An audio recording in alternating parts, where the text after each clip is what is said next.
हिंद दोस्तों आप अपने खेतों में जो रासायनिक खादों का प्रयोग करते हैं, यूरिया, डीएपी, पोटास, एनपीके का, ये आपके मिट्टी का जो है पीएच मान 7 से बिगाड़ रही है। क्योंकि मिट्टी तब उत्पादन सही ढंग से देगी, मिट्टी में तब सही ढंग से पौधा उत्पादित हो पाएंगे जब इस मिट्टी का पीएच मान 7 होना चाहिए। लेकिन एक साजिश के तहत हमारी मातृभूमि को बंजर बनाया जा रहा है।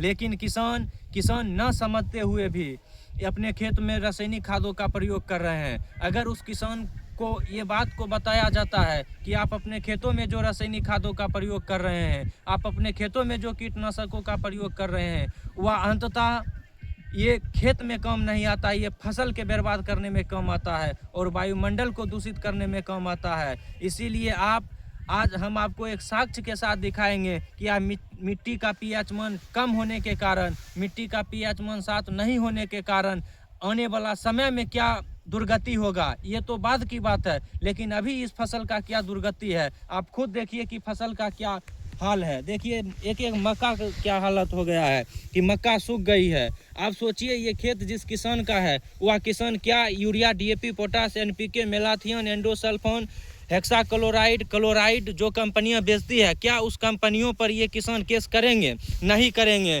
क्योंकि ये किसान गरीब हैं और वे कंपनियां के पास अथाह रुपया है। इसीलिए ये किसान उस कंपनी के सामने 1% टिक नहीं पाएगा। इसीलिए आप तमाम किसान भाइयों से आग्रह है कि आप डिमांड को ख़त्म करें, यूरिया, डीएपी, पोटास के डिमांड ही ना करें। जब डिमांड नहीं होगा तो ये कंपनियां उत्पादन नहीं करेगी, और जब उत्पादन नहीं होगा तो हम किसान भाइयों तक ये यूरिया, डीएपी, पोटास, एनपीके नहीं पहुंच पाएगा।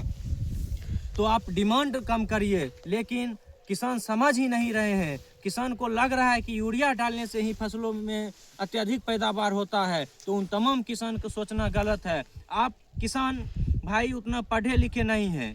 इस बिहार में हो चाहे भारत के किसान हो, यहाँ पर पढ़े लिखे नहीं होते हैं, क्योंकि किसान का मतलब है अनपढ़ लोग। इसीलिए इस देश की स्थिति बद से बदतर होने वाली है और आने वाले समय में यह देश की मिट्टी अनाज उगलना बंद कर देगी, और तब जाकर हमें दूसरे देशों पर निर्भर होना पड़ेगा और यह देश आने वाला समय में बर्बाद हो जाएगा। अगर इस देश को हम चाहते हैं कि बर्बाद ना हो, तो हमें यूरिया, डीएपी, पोटास को खेतों में डालने से बचना होगा और प्राकृतिक खेती करनी होगी और अपने गौ आधारित खेती करनी होगी। आप अपने घर पर खाद बनाकर आप अपने खेतों में डालें, और जब आप अपने खेतों में घर पर खाद डालिएगा तो ये जो आप देख रहे हैं मक्का का सूखना, गेहूं का सूखना, मक्का का कम ग्रोथ होना, ये सब नहीं हो पाएगा। इसीलिए आप तमाम किसान भाई इस बात को ध्यान रखें और अपने खेतों में रासायनिक खादों का प्रयोग वर्जित करें। जय हिंद, जय भारत।